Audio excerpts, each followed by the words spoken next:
এত সুন্দর মায়াবী চেহারার সবাইকে হাসিতে ভরিয়ে রাখা মেয়েটি কার উপর অভিমান করে সাততলা ভবনের ছাদ থেকে পড়ে মারা গেল? এটি কি নিছক আত্মহত্যা, নাকি সুকৌশলে ঘটানো কোনো হত্যাকাণ্ড, নাকি ভাসুরের কুনজর থেকে বাঁচতে নিজের জীবন সোপর্দ করলো? এমন শত শত প্রশ্নের উত্তর নিখোঁজ কঠিন যাত্রার বাংলা 52 নিউজের রহস্যের জানালার বিশেষ পর্বে আপনাদের স্বাগত।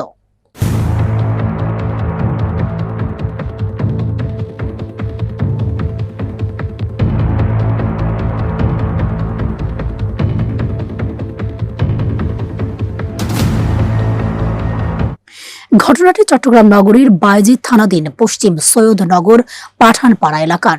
গত রবিবার 9 আগস্ট বেলা 11টার দিকে রিয়া বড়ুয়া নামের এক গৃহবধূ সাততলা ভবন থেকে নিচে পড়ে মারা যান। শুরুতেই এটাকে আত্মহত্যার ঘটনা বলে মনে করা হলেও পরবর্তীতে পারিবারিক কলহের নানা তথ্য এই মৃত্যুকে ঘিরে সৃষ্টি হয়েছে গভীর রহস্য। প্রশ্ন উঠছে, 3 মাস বয়সী কন্যা সন্তানকে ফেলে রেখে একজন মা কেন সাততলা থেকে লাফ দিয়ে আত্মহত্যা করবেন? রিয়া বড়ুয়ার স্বজনরা এটি কোনোভাবেই বিশ্বাস করতে পারছে না। স্বামী জুয়েল বড়ুয়ার সাথে রিয়া বড়ুয়ার সম্পর্কে কোনো টানাপোড়েন ছিল না, দুজনের মধ্যে ছিল গভীর ভালোবাসা। তাহলে রিয়া কেন লাফ দিয়ে নিজের জীবন শেষ করে দেবেন? কোন কারণে স্বামীর উপর অভিমান করে তিনি আত্মহত্যা করতে যাবেন? এ বিষয়ে রিয়ার স্বামী কি বলছেন তা শুনুন। সত্যি বলতে আমি এই সম্বন্ধে কোনো কিছুই জানি না। ও যে এরকম একটা ঘটনা ঘটাবে এই সম্বন্ধে আমার কোনো কল্পনাই ছিল না, যেটা সত্যি কথা। আর ও একবার করতে চাইছিল এরকম, বাসার মধ্যে করতে চাইছিল। এটা হওয়ার সময় বলতে তখন ও আমার বেবি যখন হয় তখন আমি তো সবার ছোট, ঠিক আছে। আমার বড় ভাই তখন বিয়ে করে নেই, মেজো ভাই বিয়ে করছে, মেজো ভাই নেয় নাই, ঠিক আছে। হ্যাঁ, আমাদেরকে বলা হয়েছিল যে তোরা এখন বাচ্চা নিস না, আমার বিয়ের আছে। তো আমার ভাইয়ের কথা আমি শুনছিলাম, কিন্তু আমার একটা সমস্যা ছিল, তো সমস্যাটা এখন বলতেছি না আর কি। আমি আমার ভাইকেও বলি নাই, কখনো বলতামও না, কাউকে বলি নাই এটা কথাটা যে আমার সমস্যা ছিল এটা। তা আমার ওয়াইফকে বলতাম, তো আমার ওয়াইফ বলতো আচ্ছা ঠিক আছে। তো আমি বলতেছি ভগবানের দিলেন নিব, নাইলে নিব না, এরকম যেটা সত্যি কথা আপনাকে এখন বলতেছি এগুলা। তো হঠাৎ হয়ে গেছে, আমি কনসিভ এরকম হয়। হওয়ার পরে আমি তো ডিসিশন হয় তো নিব। তো ওইখানে আমার বড় ভাই বিয়ে ব্যাপার স্যাপার আছে, তো ছোটোখাটো ঝামেলা ছিল। তো ঝামেলা হওয়ার মধ্যে ওর একটু ভূতাকৃষ্টি ছিল, রাগ ছিল। তো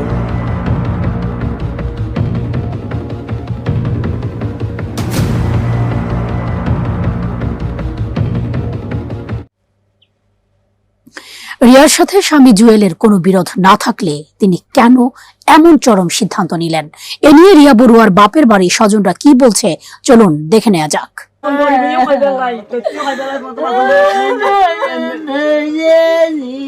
করেছিল, ওদের মধ্যে ঝামেলা হয়েছিল ওইখানে বাসায়।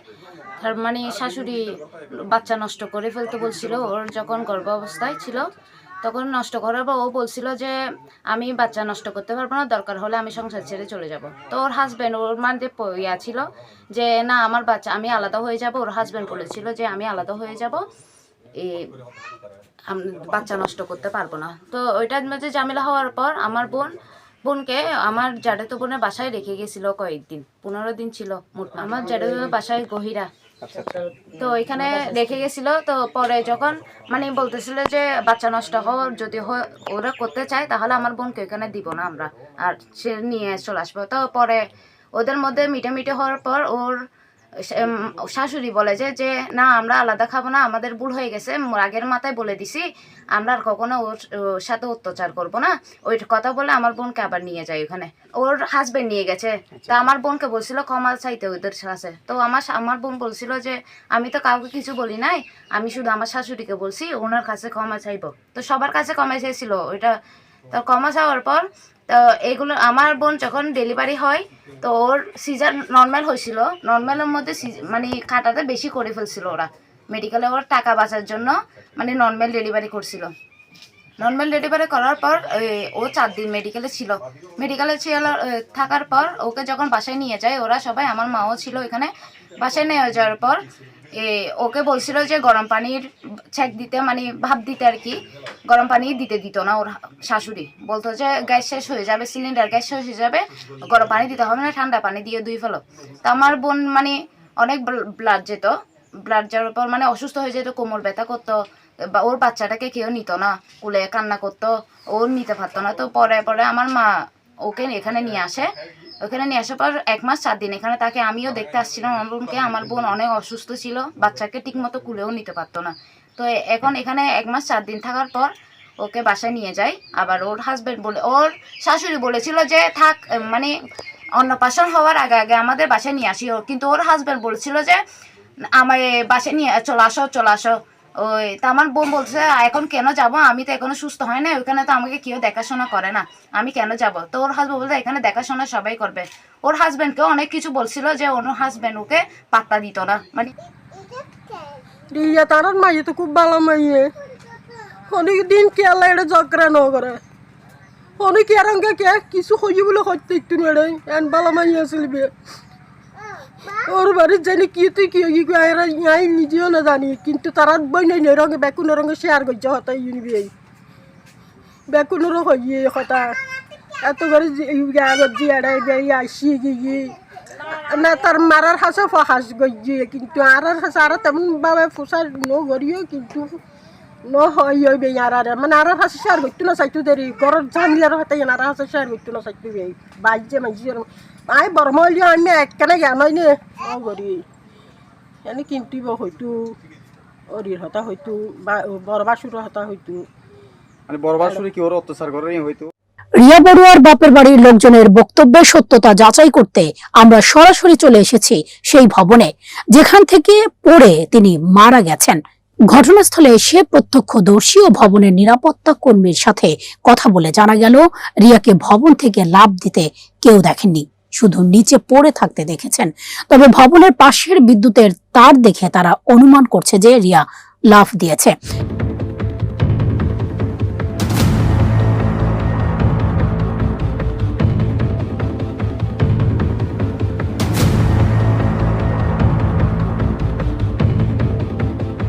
এবার চলুন দেখে নেওয়া যাক রিয়ার বাপের বাড়ির লোকজনের কথার সাথে তার শ্বশুর বাড়ির মানুষের বক্তব্যের কোনো মিল আছে কিনা।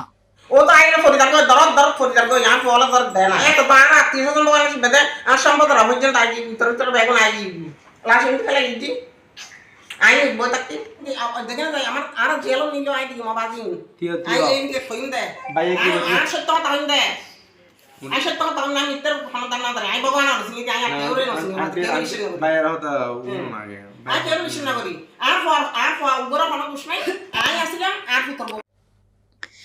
রিয়ার শ্বশুরবাড়ির লোকজনের বক্তব্য শুনে আপনাদেরও কি মনে হচ্ছে না যে এদের নেপথ্যে কোনো রহস্য লুকিয়ে আছে? তারা যতই কৌশল অবলম্বন করার চেষ্টা করুক না কেন, রিয়ার শাশুড়ির আচরণ আমাদের মনে সন্দেহ আরো বাড়িয়ে দিয়েছে। আমরা আলাদাভাবে কথা বলেছি রিয়ার ভাসুর রুবেলের স্ত্রীর সাথে। রুবেলের স্ত্রী মুখ ফসকে বলেই ফেললেন, আমাকে এই ঘরে বিয়ে দিয়েছে আমার দেবরকে দেখে, আমার দেবর অনেক ভালো মানুষ। এতক্ষণ ভাসুর রুবেলকে নিয়ে যেসব সন্দেহজনক কথা শোনা যাচ্ছিল তার সত্যতা বের করতে আমাদের বেশি বেগ পেতে হয়নি। রুবেলের স্ত্রী বেশ কিছু বিষয় স্পষ্ট করে দিলেন। তার দাবি অনুযায়ী রিয়ার মৃত্যুর দিন সকালেই স্বামী রুবেলের সাথে তার ঝগড়া হয়েছিল, তবে কি নিয়ে সেই ঝগড়া তা তিনি স্পষ্ট করেননি। সবাইকে বিয়ে করে ফেলো, আমি এসে করবো। উনি বিয়ে করতে চায়নি, বুঝছেন। উনি যদি খারাপ হতো আগে বিয়ে করতো না, উনি তো করে নাই। ও আগে ছোটদেরকে বিয়ে করে দিয়েছে, তখন ওর ছোট যার একটা মেজো আছে, একটা বড় সারা মনে হয় অনেক ঝামেলা আছে, মনে করেন কাজের জন্য বকা দিবে, আমাকে বকা দেয়। আমি তো রান্না বান্না পারি না, উনি তো টুকটাক সব বিয়ে পারে। তাও আমি যেগুলো মানে রান্না করা ছাড়া সবগুলাই করি। দিদিকে করতো না, মানে করাতে দিত না, মা বলতে। তো ও তো মানে অসুস্থ। হ্যাঁ, না নরমাল সিজার। আমি তো বুঝি না এগুলো, আমি কিভাবে বলছি। হ্যাঁ, তো উনি তো আমার বয়সে বড়, আগের দিন হ্যাঁ ঝগড়া হয়েছিল আমার স্বামীর সাথে। আমি একটু টিকটক দেখি তো, এটা পছন্দ করতাম না, এটা তো নর্মাল বিষয়। এটা তো আমার সাথে ঝগড়া হয়েছে আমার জামাইয়ের সাথে। উনি কোন দুঃখে, সবাই পুলিশও বলতেছে কোন দুঃখে ও এরকম করতে গেছে। ওনার সাথে ঝগড়া বাজে না, সুরদা যে ভালো, মানে আমার সুরদাকে দেখে আমার মা বাবা ওনাকে দিচ্ছে দেয়, মানে ওদেরকে, আর আমার স্বামীকে দিছে, মানে ভালো একটা ভালো দেখে দেয় না, ছেলে দেখে ভালো দেখে দেয় না, তো দিছে আর কি, আমার মা বাবা ভালো দেখছে ওরকম দিছে আর কি। অন্যদিকে সংবাদকর্মী দেখে রিয়ার শাশুড়ি প্রথমেই বলে উঠেছিলেন, ওরা আবার কি বলবে, সব আমি বলবো, ওরা তো কিছুই জানে। কিন্তু শাশুড়ি কি একবারও স্বীকার করেছিলেন যে রিয়ার মৃত্যুর দিন সকালে ঘরে রুবেল ও তার স্ত্রীর ঝগড়া হয়েছিল? এখানেই প্রশ্ন ওঠে, রুবেল বড় ভাই হয়েও দীর্ঘদিন অবিবাহিত ছিলেন। এক দরিদ্র পরিবারের মেধাবী শিক্ষার্থী, অনার্স পড়ুয়া রিয়ার উপর কি তার কোনো অশুভ দৃষ্টি ছিল, যে দৃষ্টি রিয়াকে মৃত্যু দিয়ে মুক্তি দিল? আসুন এবার শুনে নেওয়া যাক রিয়ার ছোট বোন সদ্য এসএসসি পাশ করা টিয়া বড়ুয়ার কথা। আমি একদিন ও বাসুর কার সাথে কথা বলতেছে সোফাতে বসে, তো আমি আমার দিকে বলতেছি তোকে খেতে ডাকতেছি, তো আমার দিদি ওনাটা এরকম করে দিয়ে গেছে, তো এখন ওর বাসুরে এরকম করে দেখছো মানে নজর করে দেখছে। আমি ওই দিকে খেয়াল করছিলাম, তো আমি তাতাই রুমে গিয়ে বলতেছি দিদি তুই বাইরেস না, আমি তোকে বেতানি দিচ্ছি। তো আমি বেতানি দিয়ে বলতেছি যে তোর বাসুরকে তোকে এরকম কেন করে দেখছে। আমি ও দেখা তো ভালো ছিল না, ও আমাকে সবসময় দেখা, ও রুমে বসতো না, প্রায় আসলে সুপাতে গিয়ে বসতো, আর সুপাতে যদি সুপায় বসতো আমার দিদি যদি এখানে ভাত খেতে বসতো বা বেবিকে দুধ খাতে বসতো পুরো দেখা যেত। আর যদি আমার দিদি দরজা বেঁধে দিতে বলতেছে, আমাদের বাড়িতে কেউ দরজা বাঁধে না, তুমি কেন দরজা বাঁধছো, পর্দাটাও যদি এরকম টেনে দিতাম, দাদা এসে বলতো পর্দা টানবো না। হ্যাঁ দিদি বেবিকে দুধ খাচ্ছে, আমি পর্দা টানবো না কি, হ্যাঁ দিদি টানতে তো হবে। এখন ম্যাচ বলতেছে যে হ্যাঁ পর্দাটা টাকা, আমি পর্দাটা টেকে দিয়ে একটু করে ফাঁকছিল, তো আমি আমাদের বলছে পানি আন, আমি পানি খাবো, আমি একটু করে পানি খেতে দিয়ে দিচ্ছি, ও এইদিকে মোবাইল টিপছে এরকম করে দেখে আসছে, আমাকে দেখে সরে ফেলছে মুখটা। তো আমি ওইটা দাদাকে বলছিলাম যে দাদা একটা সেটা ওইদিকে, তারপর আমার দিদির রুমের বাম পাশে একটা ছোট একটা জানালা ছিল, ওইটা দিয়ে সব দেখা যায়। তো আমি বলছি যে ওখানে এখানে একটা পর্দা দাও, নাহলে আমার বোন এখানে আমার বোন তো কিছু দেওয়া হয়েছে, কত কিছু করে আমার বোন কাপড় পাল্টাই। তো আমি বলছি ওখানে একটা পর্দা দেন, নাহলে সব কিছু দেখা যায়। আরও ওইদিকে হচ্ছে ভাসুরের রুমটা, ওইদিকে আমি বলছি একটা পর্দা দাও, হয়তো ওখানে পর্দা টাকা যাবে না, ডিল করতে হবে, আমাদের ডিল করলে করেন একটা পর্দা দিতে হবে, আমাদের কত রকমের অবস্থা থাকতে পারে, এখন যদি দেখে ফেলি। আমি আবার ওইদিকে গিয়ে দেখতেছি দেখা যায় কিনা, ওই দিক থেকে দেখছি পুরো স্পষ্ট সব কিছু দেখা যায়, শুয়ে থাকলেও দেখা যায়, এমনভাবে আমার রুমটা দিয়েছে যে এদিক থেকে গেলেও দেখা যায়, এদিক থেকেও দেখা যায়। তো আমি অনেকদিন একটা কাপড় দিয়ে রাখছি, কাপড়টা দিয়ে রাখলে ওইটা সরাই দেয়, কাপড়টা দিয়ে রাখলে ওইটা সরাই দেয়। তারপর ওয়াশরুমের মধ্যে ও ঢুকলে সরি বাসুরে ঢুকলে বন্ধ করতো না, আমি অনেকবার খেয়াল করি, আমিও দেখছি একবার। ওর আলাদা বাথরুম আছে, কিন্তু ও আলাদা বাথরুমটা ইউজ করতো না, ওই আমার দিদি যেটা ইউজ করতো ওখানে যেত, তারপর ওখানে যেত লাইট অফ থাকতো এবং কি দরজাও বন্ধ করতো না। তো একবার আমি বলছি আমার দিদি ঢুকতে এসছে, আমি বলছি দিদি ওখানে তোর বাসুর আছে, তারপর আমার দিদি সরে গেছে, হদা ও আচ্ছা বাসুর আছে। তারপর ওইটা বলছে যে হদা ও এরকম করে, হদা দরজা বন্ধ না করে লাইট অফ করে জায়গা, আমি অনেকবার দেখছি, আমাকে বলছে, আমি নিজে গেছি, ওইটা আমাকে বলছে, আমি ছিলাম অনেক দিন।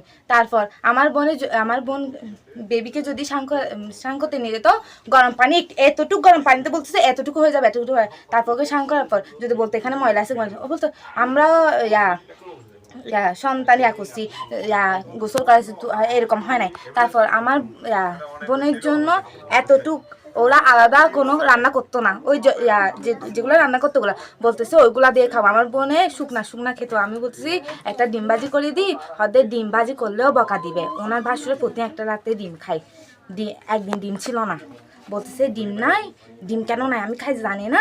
তারপর ওর থেকে টাকা নাই, মেজদার থেকে, মানে ওর ভাসুর মেজদার থেকে বলছে আমার থেকে টাকা নাই, আমি ডিম আনবো, হাদা আমার থেকে টাকা দেয়। তো ম্যাচটা বলতেছে হাতে ডিম ছিল না, হাতের ডিম নাই। ওই দিন আমাদের একটা ডিম বাজি করে খাইছিল, এই একটাই ডিম ছিল ওই দিন ওরা বাসায় কেউ ছিল না, ওরাই আতে গেছিল কোথায়, আমার দিকে ফেলে আমি ছিলাম, দাদা ছিল, দিদি ছিল, ওরা সবাই নিমন্ত্রণ খেতে গেছে, ওই বড়টাকে নতুন আসছে তো বিয়ে করে নিমন্ত্রণ খেতে গেছে গা, তো ফেলে গেছে গা। আমাকে কিছু বনে কি রান্না করব, কিছু নাই, তরকারি কিছু ছিল না, 5টা মাছ ছিল, আমি বলছি 5টা মাছ আমি বাজি করবো। তারপর দাদা বলছে আচ্ছা আমি বাজা করে আনি, বরবটি আর আলু এনে দিচ্ছে, আমি করে রান্না করছি ওই দিন। তারপর একটু করেছিলাম তো আমি একটু করে রান্না করছি, বলতেছে আমার রান্ধি নল এখন না তোমার হয়তো বই বই বই আসলে তো রান্ধি নল না।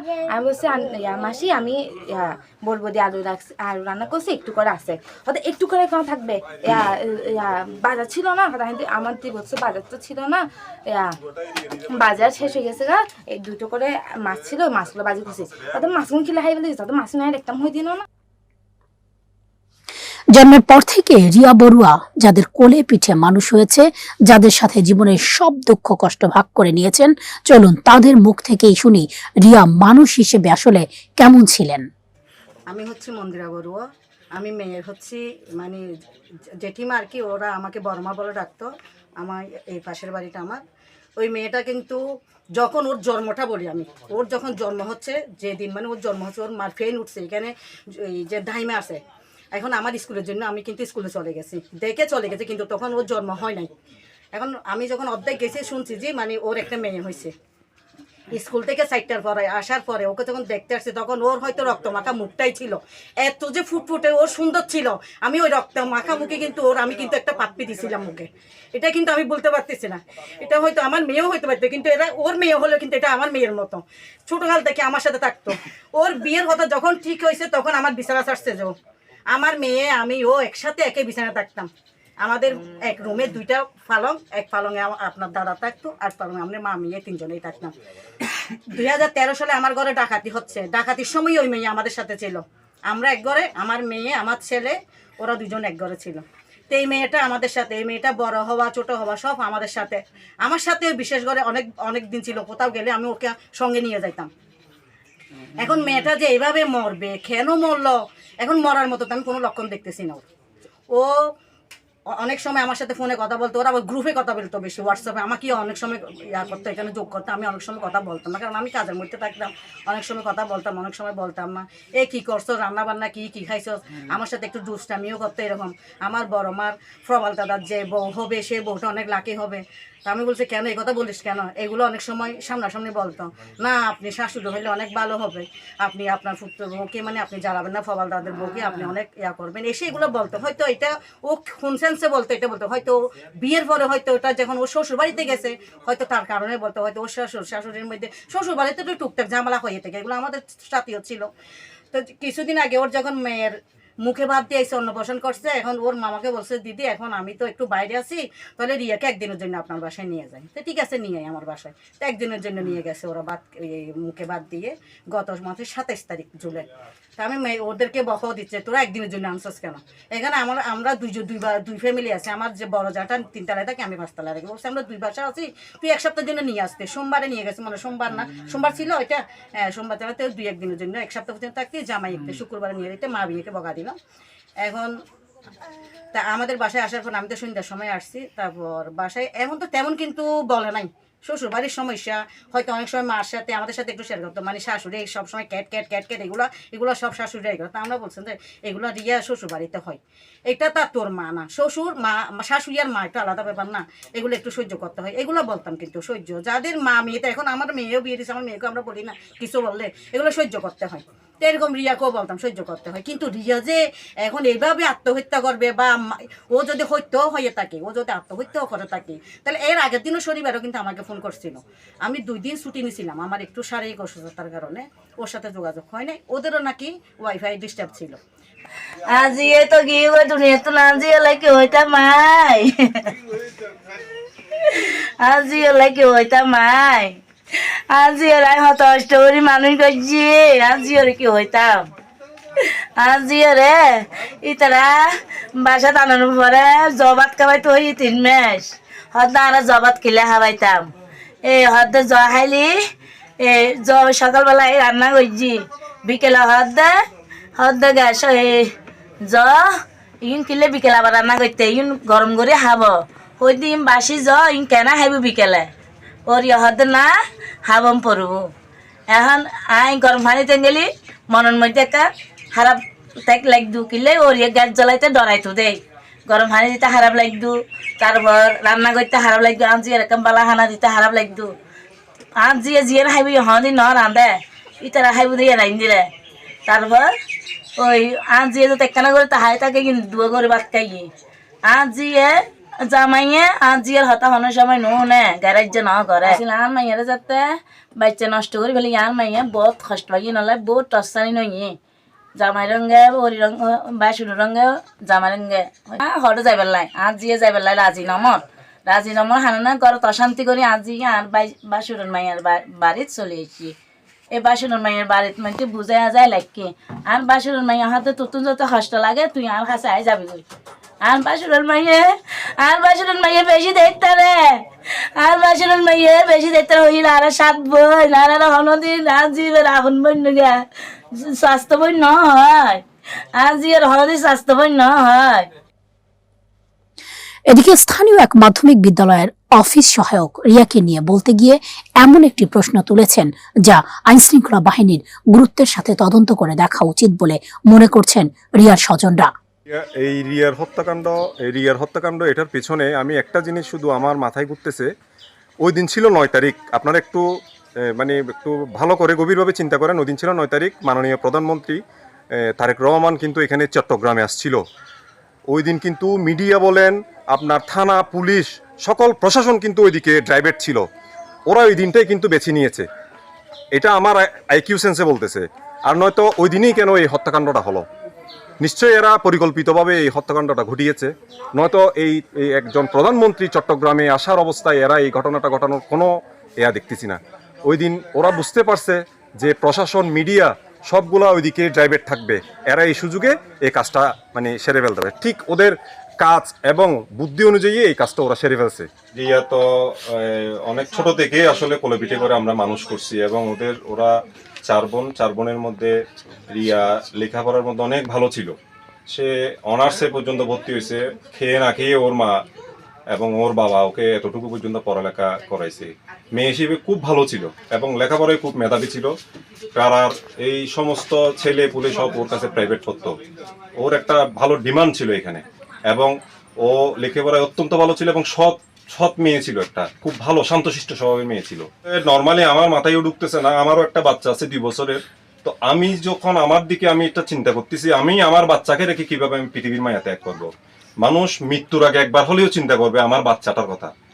এখন সর্বশেষ কথা হচ্ছে, রিয়ার এই মৃত্যুটা খুবই সন্দেহজনক, এবং আমার মনে হচ্ছে এই রিয়ার মৃত্যুর পেছনে ওর শ্বশুর বাড়ির সব লোকেই জড়িত আছে। রিয়ার স্বামীর দাবি, দাম্পত্য জীবনে কোনো সমস্যা ছিল না, তা সত্ত্বেও রিয়া কেন আত্মহত্যা করলেন? সেই সব অজানা প্রশ্নের উত্তর কি একসময় ভারতে বসবাসকারী সেখানকার কারাগারে সাজা খেটে দেশে এসে বড় ভাই হয়েও বিয়ে করেছেন ছোট ভাইদের পরে রিয়ার মৃত্যুর সব উত্তর কি রুবেল বড়ুয়ার কাছে রয়েছে?